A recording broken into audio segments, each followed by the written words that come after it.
Hi, my name is Priya. So I assume most of you guys drink coffee or have tried coffee before. Americans consume 400 million cups of coffee per day, making the United States the leading consumer of coffee in the world. So there's a common belief that coffee is harmful for your body and is compared to like addictive drugs such as alcohol.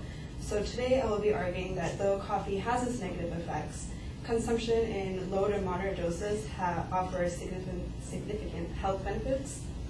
First, I will discuss how it helps the reception of the central nervous system. Secondly, how it contains vital antioxidants for the body. And lastly, how it can lower your risk of certain diseases and cancer.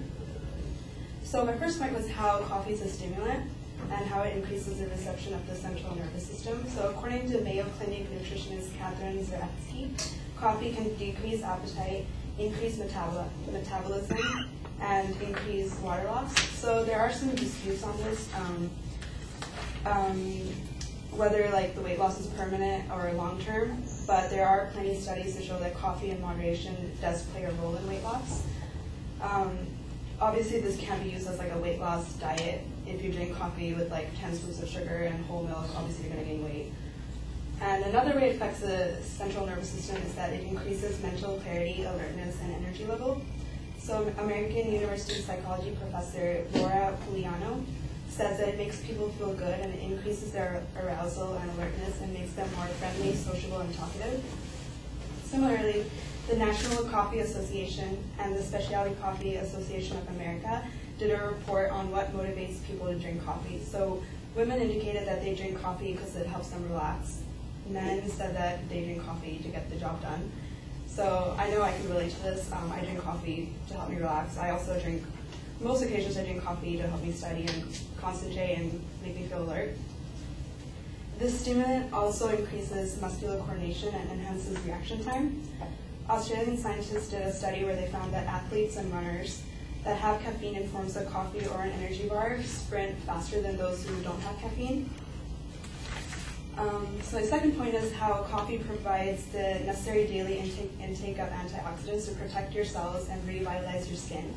So coffee contains potassium, magnesium, vitamin E, and chlorogenic acids that are thought to have antioxidant properties. And these will protect against cell damage, inflammation that can be precursors to diabetes, cancer, neurological disorders, and cardiovascular diseases. Antioxidants also play an important role in fighting free radicals, which are harmful compounds that can damage your body cells and skin cells, that speed up your aging process. And my third point is how coffee can lower your risk of attaining certain diseases and cancers. So drinking coffee in moderate amounts can reduce rates of Parkinson's disease. And Dr. Ascerio and many other researchers at Mayo Clinic in Rochester, Minnesota, stress that there are some inconsistencies because coffee seems to affect men differently than it affects women. There's a lack of evidence to prove that coffee can actually prevent Parkinson's disease, but there is sufficient studies to show that it can greatly lower the risk in men. Studies also linked coffee consumption with a lower risk of getting throat, mouth, colon, endometrial cancers, and the cancer of esophagus. It can also lower the risk of getting cavities, gallstones, cirrhosis of the liver, Alzheimer's disease, dementia, or to commit suicide. Archives of internal medicine found that people who drink 3 to 4 cups of coffee a day are 25% less likely to develop type 2 diabetes than those who drink 2 cups or less. And lastly, studies presented at American Association for Cancer Research meeting found that men who drink at least 6 cups of coffee a day have 60% lower risk of developing advanced prostate cancer than those who don't drink coffee at all. But with 6 cups of coffee a day, it brings other side effects. So that's why you have to make sure that to get the benefits, you have to drink the low to moderate amounts of coffee. So in conclusion, coffee consumed in excessive amounts does have negative effects such as insomnia and increased loss of bone mineral density, but if consumed in moderation, the benefits of coffee outweigh the potential harms it may cause.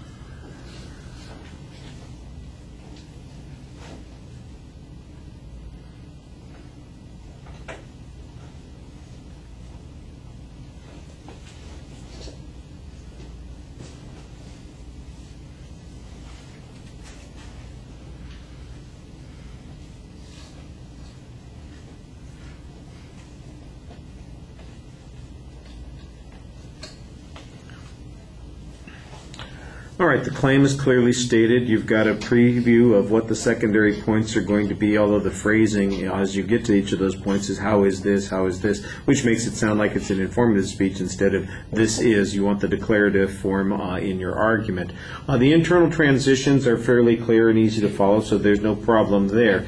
The evidence is a little bit problematic. Your first point is supported by vague references to unnamed studies about weight loss, and that's as much as we get on that particular point. I think that that's really problematic. On the third point, you run into the same sort of thing. You do give us a source citation on one point, so we're getting a quote from an authority on this point, but then they make so many claims in that single point, and there's no particulars on it as to how they've reached those conclusions, that it sounds just like a bromide. It's, I'm going to toss out everything in the kitchen sink and maybe some of it'll stick. I thought that it was kind of odd on that third point, for instance, that the very first section on the third point you spend undermining the claim that it has any benefit for Parkinson's, and then saying, and then maybe there is some. Even so, that's the place where you're most particular on the evidence on the specific issue.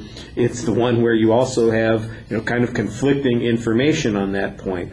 I thought it was sort of strange on the first point that you're arguing that people drink coffee to relax and that it's a stimulant at the same time. So how can those two things be consistent? You need to have an explanation of that process.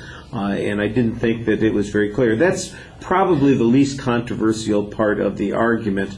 How significant an influence it has on any of the health effects needs to be quantified, and we don't get any information like that.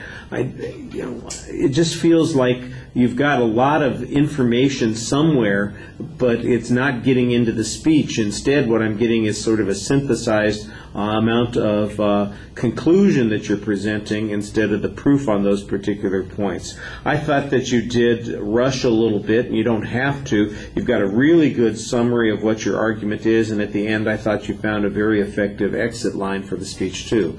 So organizational stuff is pretty solid, presentation okay, evidence, it's just thin, and I think a lot of it is very conclusionary. Thank you.